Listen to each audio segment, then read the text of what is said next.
Everyone undergoes some form of stress in their lifetime which does not necessarily require medical attention. That is why a psychiatrist decided to start a fish park in a about-time setting where people can retreat to unwind as they practice sport fishing. This is the business of success, where we sit down with real-world achievers, uncover their stories, habits and mindset that help them achieve success. I'm your guest Anju. Join me as I try to understand what it really takes to succeed. Okay. So you'll hold right here with your right hand. Okay. So you've already set the bait. I've already set the bait in the water.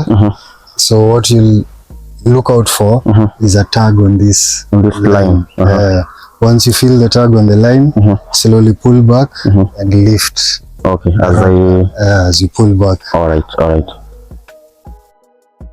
Interesting. Okay, so how did this idea come about? As in, mlifikiriaje ku incorporate both fish farming na restaurant? Like most ideas, it comes out of necessity. Okay. So what we had was a garden that had already been set up, and then we introduced the fish ponds into the idea. So instead of making it a general fish farm where you just grow the fish and sell elsewhere, we decided why not put everything in one place. As our package. Everything as a package. Okay. So you have your fish there, you get them out of the water fresh, and you eat them at the same place. Okay. In a ambient place. All right. Interesting. So the setup that was here before, you said it was a garden, eh? Yes. Was it a walk-in restaurant or it was just a simple garden? No, it was just a basic garden growing passion fruits, some of the fruit trees you see, a bit of greens, potatoes, normal things. It was basically a farm. Okay. So when the idea now came is when you decided to incorporate fish ponds? We incorporated fish ponds as we went switching from now general farming. Okay. So as we went into fish farming, it blended perfectly with the rest of the garden. Okay. So we maintained the trees, added grass, and added the fish ponds. Okay. So what do you think makes this experience different, from the experience that you're offering from a regular fish pond, as in fish farm, or just a different restaurant that you can walk in and order fish? Okay, we'll look at it from two perspectives. First, from the fish farm perspective. If you go to a regular fish farm, what you'll get is they'll fish for you, maybe gut it, and then pack for you. So you go and prepare the fish for yourself. Okay. But here, in case you're not good at preparing fish, or if you are not too confident about it, you can actually see the whole process and learn. So you can have your fish taken out of the water, you see how the gutting is done, you see how the preparation is done, and then you have a ready meal. Okay. And if you need lessons, you can get the lessons. Fishing lessons. The whole process. Fishing, whether it's the gutting process, whether it's cooking, whether it's actual fish farming. Okay. So that's the added advantage. So, so it's more of a whole experience. Yeah, it's a bigger experience than just dining. Okay, that's interesting. From the restaurant perspective, it's the same. Most restaurants will have fish bought from or sourced from a different area. So you might have your fish refrigerated, or you might have your fish freshly delivered in the morning. That is definitely different from fish that has been taken out fresh from a fish pond. Okay. So that's where it comes differently with a normal restaurant. Okay. So the fish that you farm, are they solely for consumption for your guests when you want to visit Hapa, or you also sell them outside? What we do when we have fish production goes differently according to the cycle. So sometimes we have excess production. When we have that, what we do also have many raw sales. But most of the time our fish we cook internally. Okay. All right. So can you walk us, basically through what a normal visit looks for a guest once they walk in through the gate? Okay. We have two types of guests. We have a walk-in guest, and we have a guest who has booked or pre-ordered. So for a guest who has pre-ordered, the meal is already prepared before they've already come. So someone has probably called ahead. Maybe they've gotten a number from a billboard. Maybe they've been here before. Maybe from online. So you can call before, order a meal, and book for it. By booking, we normally take a deposit. Deposit can be half the amount of the meal. So when you book your meal, you'll find it ready. So when you arrive, you'll get your meal, consume it, and if you want to linger, you can linger if you are in a rush, because most of the pre-order people who are probably in the office want to rush for a quick lunch and then go back. But if you're looking for the whole experience, you can come in as a walk-in. So once you walk in, we'll give you a short tour of the place, explain to you what we do here. You can decide whether you want to do sports fishing as you're doing, or you want us to fish for you. So if we fish for you, we do it differently. We use a net. So we select fish for you from a prepared pond. We gut the fish, prepare the meal, and then you have the meal. So along the way, you can choose to view the process, or you can choose to enjoy the gardens as you can walk around the garden or sit, at a place as you wait. Yes. Okay. So for a walk-in, you need to remember that because it's fresh food, you'll wait for around 30 to 40 minutes. The waiting period before your meal is ready. But that is assuming the fish is already, been fished out of the pond. Because the fish will be fished when you order it. Okay. So the whole process from the fishing to you eating your meal will be around 30 to 40 minutes wait. Okay, so it's not a long time to wait for the experience and the ambience of this place. Yes. Okay, so you have quite a number of fish ponds. Yes. Do you keep the same kind of fish? How many different? How do you approach that? We have different kinds of fish. So we have for consumption, and we have for ornamental purposes. So for consumption, we have catfish and tilapia. That's what we keep for consumption to eat. But we also do ornamental fish. Ornamental fish are for those who keep aquariums. Some keep ornamental ponds. So we also breed those and sell.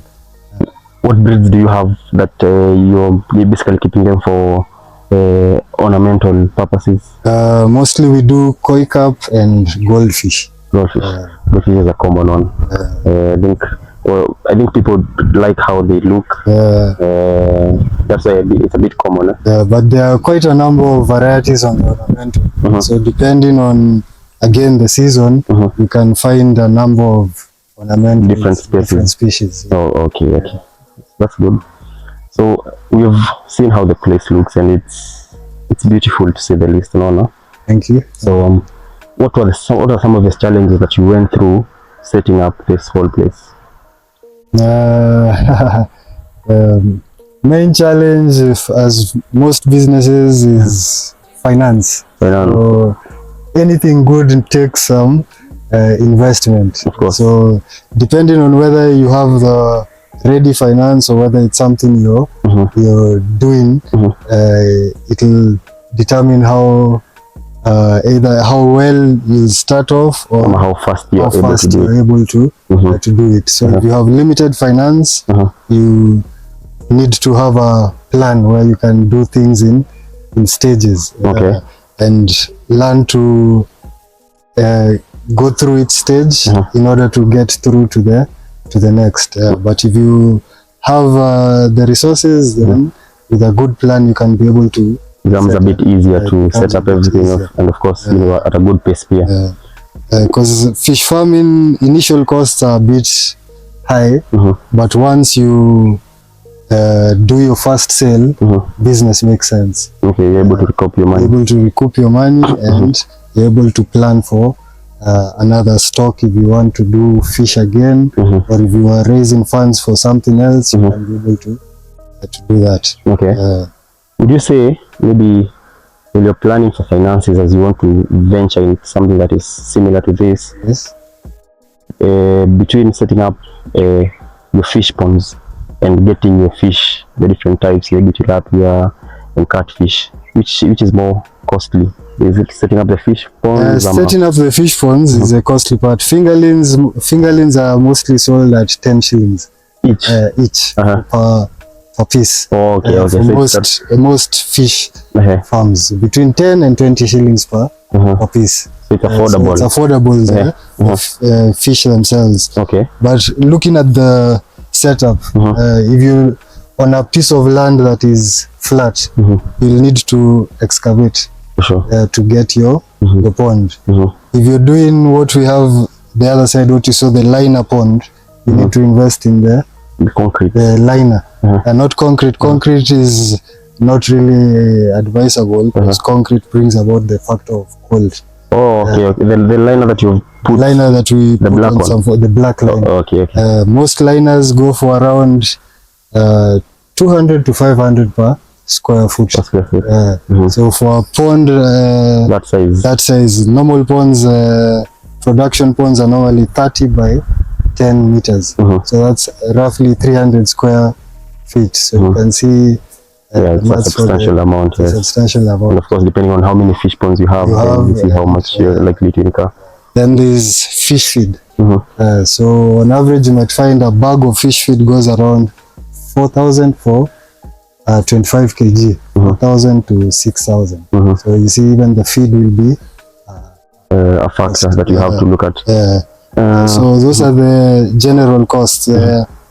Fish itself is not expensive. Oh, okay. I get it.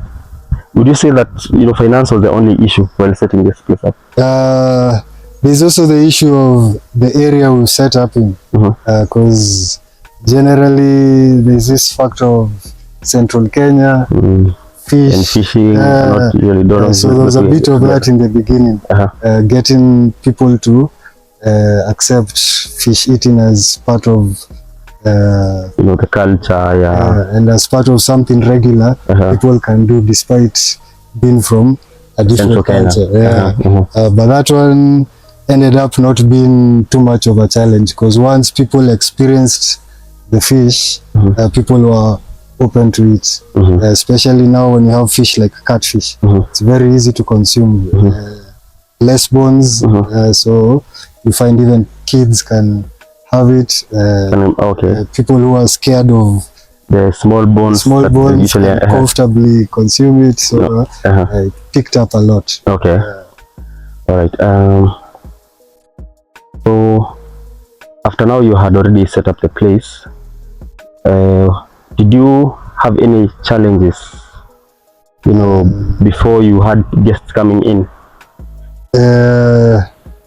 Challenges, now we basically, the area again is an arid area, so luckily for us we have a company that provides us with raw river water. So the raw river water is what also helps us have the ponds and keep the place green. But if you're in an area, such an area, and you don't have such a source of water, that will also be a challenge. So you can't use the normal clean water for fish farming? If you're using the normal water, that is tap water, you need to remember that tap water has chlorine. Chlorine has been put there to clean the water. Chlorine takes out oxygen from water. So if you have chlorinated water, it's not suitable for the fish. So if you're using normal tap water, what you need to do is have it in an open tank for at least 24 hours. That allows the chlorine to evaporate. Now you can use that for fish farming. I read that sport fishing, like what I'm doing right now, helps, to relieve stress. What do you think about that? Yes, it does, because sport fishing is almost like the lottery. When you've thrown in your bait, you're not sure if you're going to catch a fish or not. Whether, first of all, whether you're going to catch or not, and if you catch, you're not sure what you will pull out. So that's where the fun comes in. You find some people get a 500-gram fish, some people get a kg, some get even at least 6 kg fish, some get nothing at all. A fish that is 6 kg. Catfish grows quite huge. Large. Yeah. Okay. Catfish, you need to remember, is a fish that consumes both vegetation and flesh. So catfish actually consumes other fish. So due to that, it grows huge, quite large. Okay.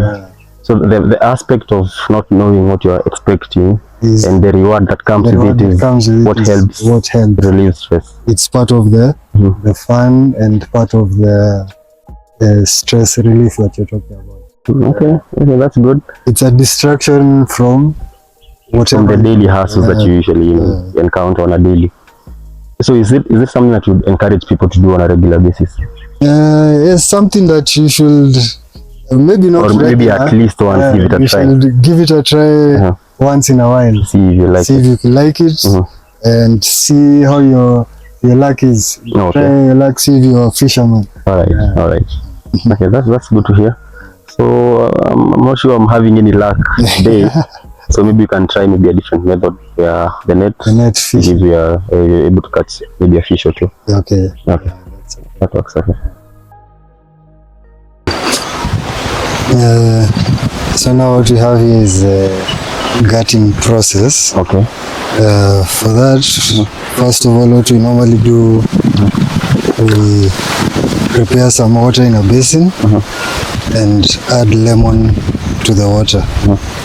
So once we gut the fish, we'll soak it in the lemon water for around 5 minutes or so, and then it's ready to cook.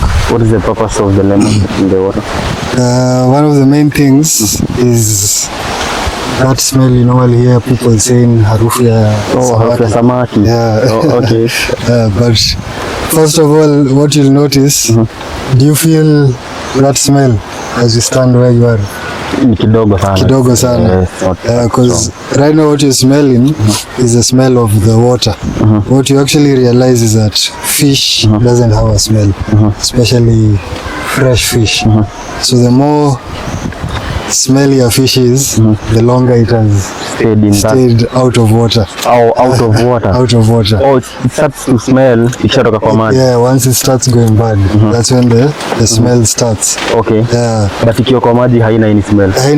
Kama sasa hivi una feel, you can barely feel a smell. The smell you're actually getting is the smell of the pond water. That small smell you're talking about. Is it because it's still water, ama? Yeah, it's because it's in a pond and you feed it in the pond. So there's all that. Okay. So once we soak it in this, that little smell you're talking about will completely disappear. And it will be just a fresh fish. Alright. Yeah. So you said this is tilapia, right? Yeah, this is tilapia. The only fish ziko na gills instead of gills and lungs kama mudfish. The difference with catfish and tilapia, catfish are in a group of fish referred to as mudfish. They have both lungs and gills, so they're able to survive. They're able to survive even when you fish them out of the water.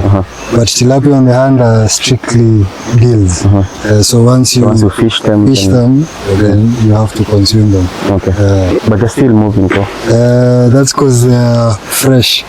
So the nerves are still alive.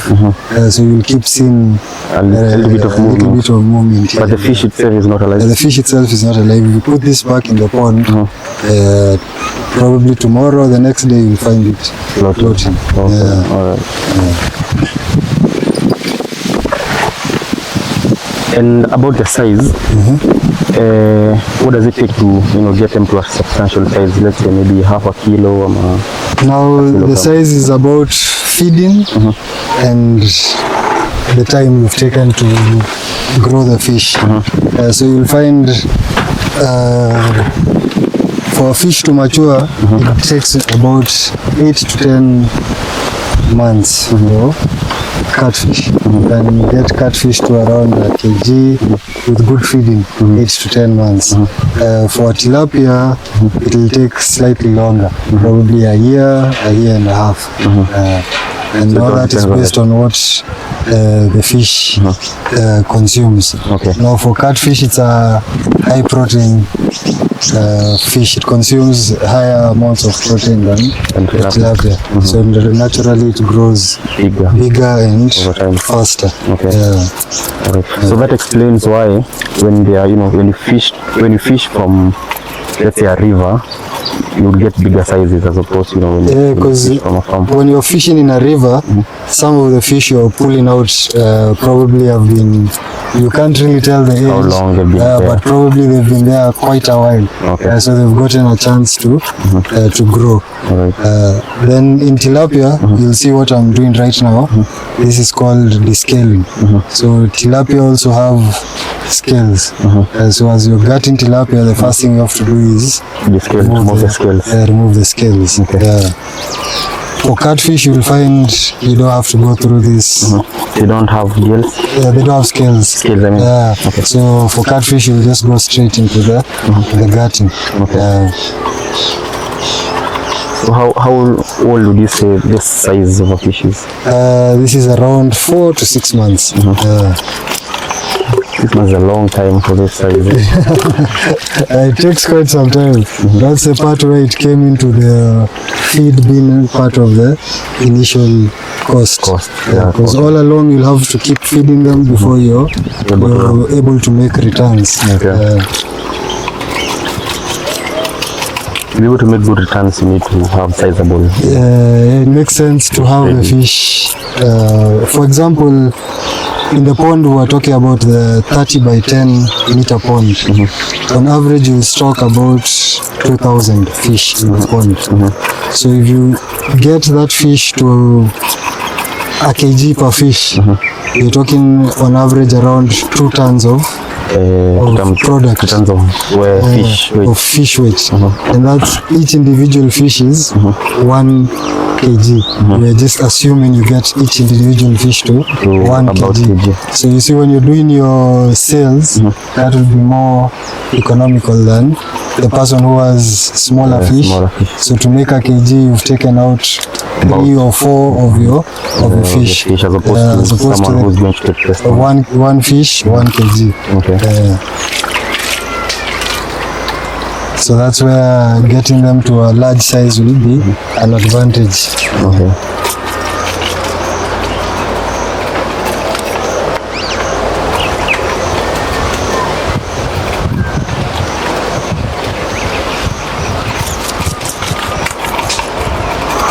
Bado ina move. The muscles bado ziko nini? Bado ziko active.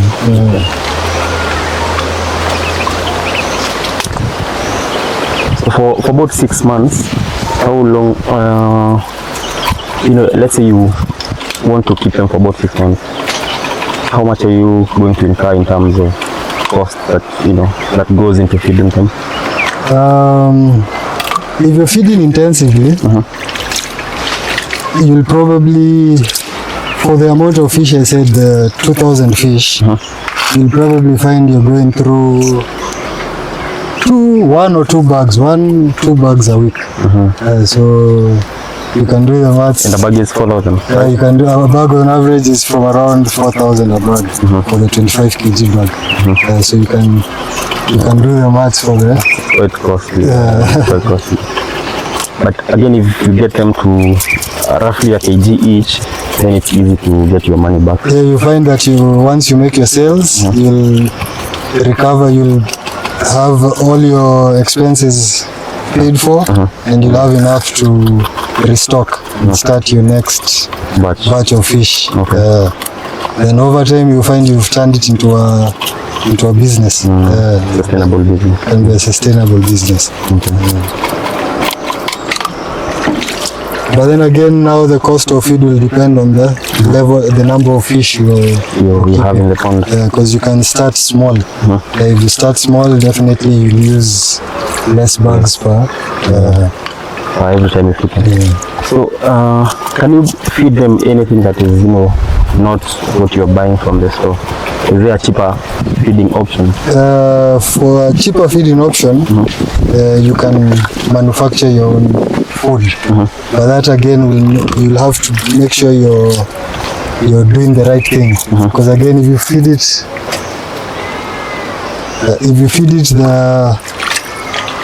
give it the wrong feed, then the fish won't grow as it's supposed to. So as you're preparing the feed, you need to make sure you take into consideration the size that you want to achieve. Not even the size, what the fish needs. That's in terms of nutrients, and like I said, catfish and tilapia have different needs, protein needs. So food for a catfish needs to have a higher content protein than one for tilapia. So even as you try to manufacture your own feed, it would be nice to get some education on some of those things. But definitely if you manufacture for yourself, because it's possible, what you do is you buy the individual components, mix them together, and then dry that feed, and you're good to go. You can feed your fish. So that is cheaper for a cheaper alternative for the people who can't purchase the feed from. Let's say you have maybe a fish pond full of catfish. Yes. What do you think? Would you think it's a good idea to have another small pond that you probably rear tilapia, and then you use that tilapia as food for the catfish?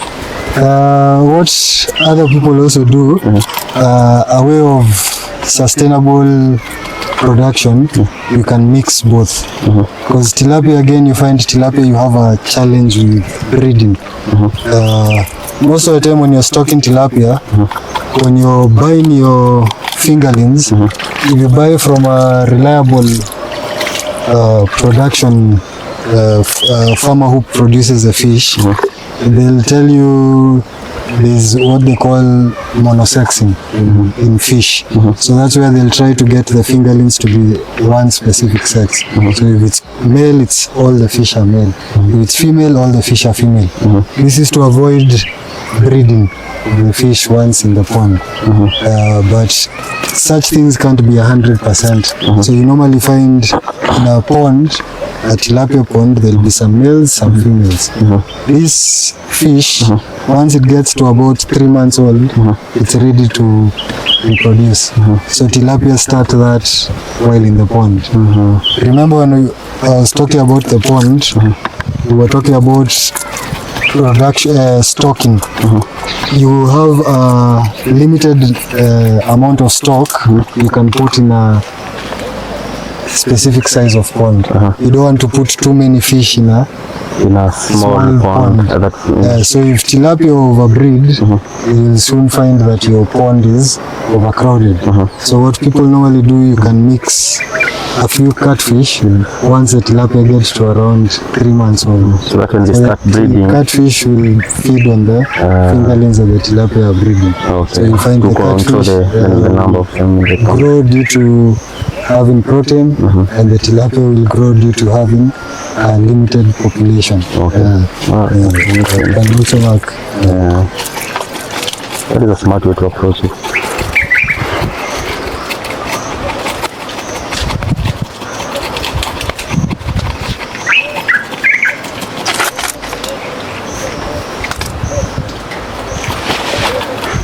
The whole process from fishing and then gutting and then preparation is what you said takes about 30 minutes. It takes about 30 to 40 minutes. Because right now as I'm fishing, the accompaniments are already Ready or being prepared? Already being prepared. Okay. So by the time we are done with this, probably it will be just a fish. It needs to be prepared, and the whole meal is ready. Okay. And so now we are done with the scaling.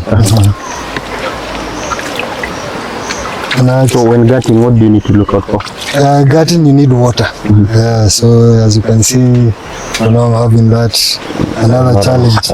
So when you're gutting, make sure as you set up your gutting area, in case you can't rely on your water source, probably have a tank or something nearby. So when you're gutting, the main thing is just cleaning. Clean. Make sure you clean the fish properly, and for tilapia, make sure you take out the scales.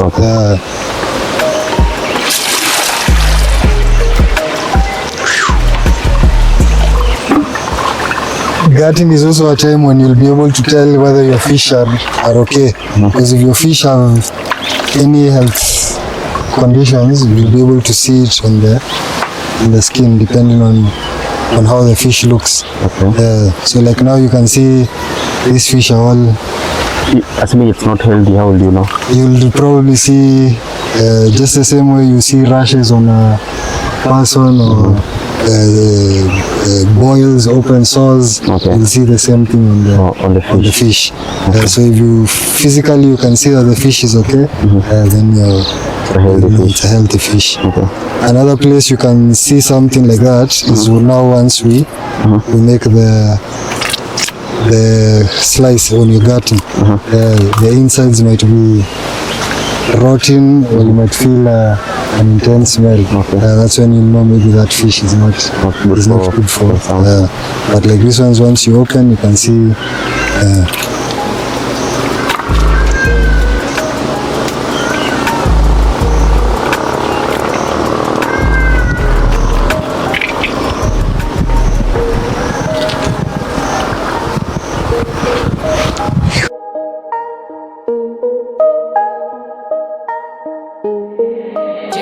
It's time to take over.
Place inakaa poa bro, sana. Thank you. And you can see kuna some bit of renovation that is going on. Yes. And I think after it's all done, then it's going to look even better. Thank you. That's a plan generally. Okay. So how do you plan to market this business? Ama, what ways did you use to market before? Our main marketing has actually come through word of mouth. That is, people come, enjoy the atmosphere, refer the place to another person. Another person tries it out, and so on. So that has really kept us going, and that has kept us focused on maintaining our standards, because that's what keeps people coming. Then there is online. So we had a Facebook page running. It's still there, although not as active. and then we are also on Google Maps, where you can find directions here, and also our price lists, our menu, and the number if you need to get in touch. Okay, so it's a good place. In your hidden gem, you should consider TikTok, because I feel like this will really work with the aesthetic at TikTok. People are always looking for new places to explore, and I feel like this will fit, you know, in that criteria that most people are looking for. Especially when you look at the kind of activities in Mexico, you know, the ambience that is there. It's chilled. I can see myself working from here, you know, popping in for a cup of tea or a cup of coffee, quick snack. So I'm looking forward to seeing it if you are ready, and I'm pretty sure a lot of people are going to appreciate what you guys are offering. Thank you. Okay, so are you seeing more people interested in this kind of a setup, you know, farm to table experience? Honestly speaking,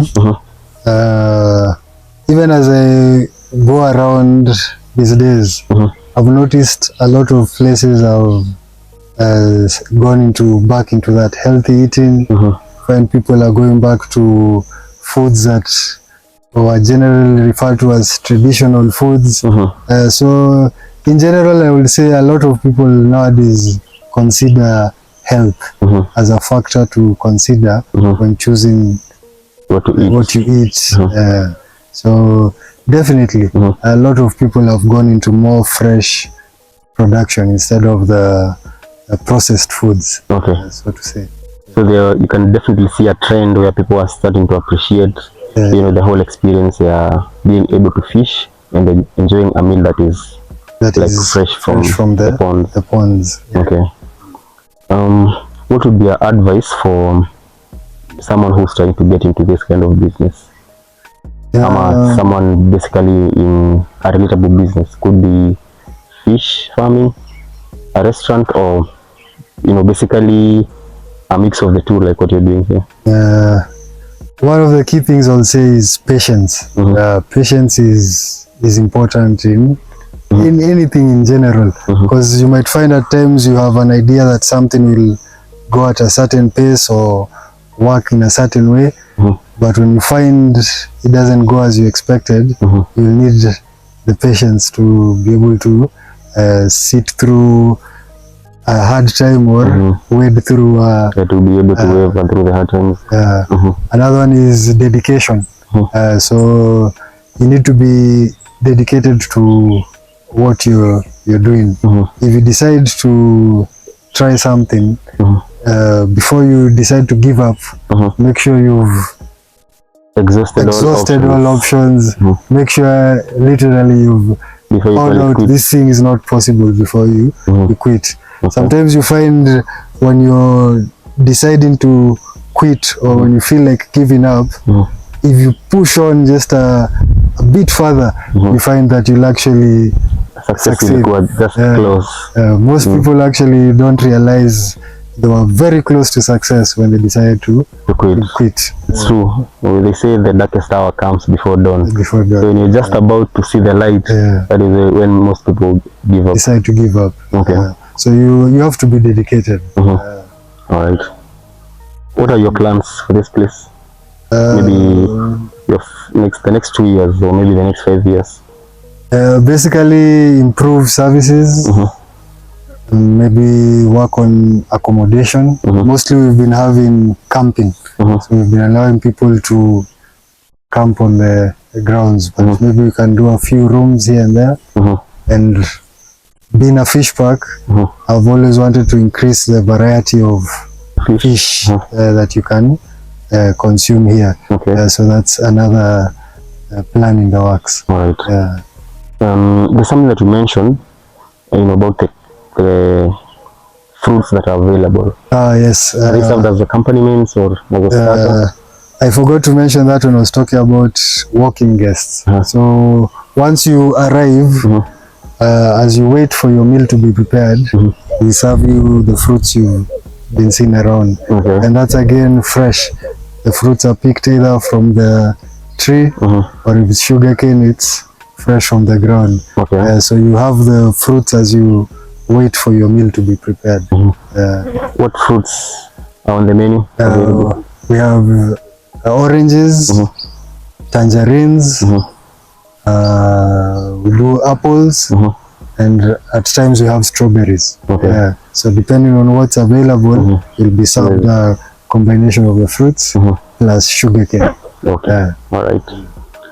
My last question would be, what is that one thing you want people to take away from this conversation about Metis Fish Park? Mimi ndo nataka mtu akiona this conversation we've had today, what is the one thing you want them to remember about this place?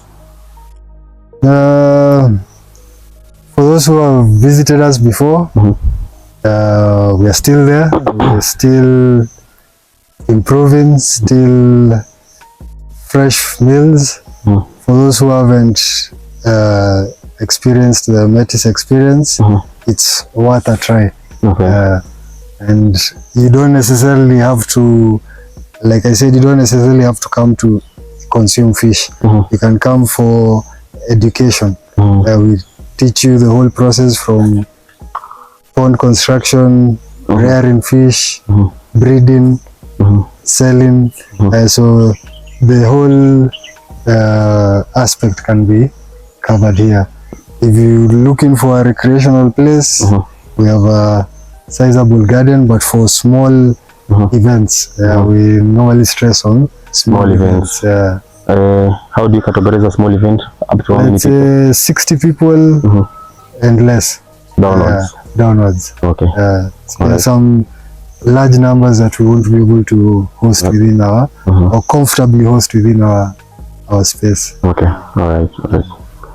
Well, I think that's it for today. Okay. The conversation has been eventful. It's been really fruitful, and we can't thank you enough for having us here. And we really look forward to seeing the place, done and back to its glories. Appreciate karibuni tena. I think all that's left is for you to have a meal. Of course, you can enjoy a meal and then see how that goes. Thank you so much for making time. Anytime. Sure.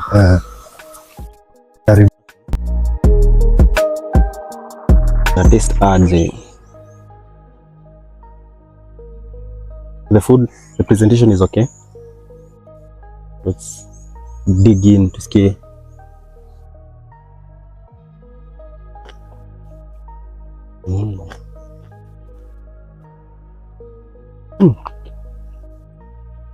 Amazing.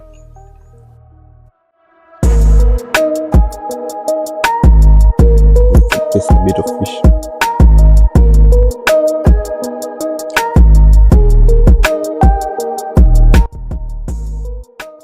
So I might not be, an expert in food reviews, but the food is amazing. I would rate it maybe 8.5 out of 10. Like an honest review. It's perfect. You should give it a try.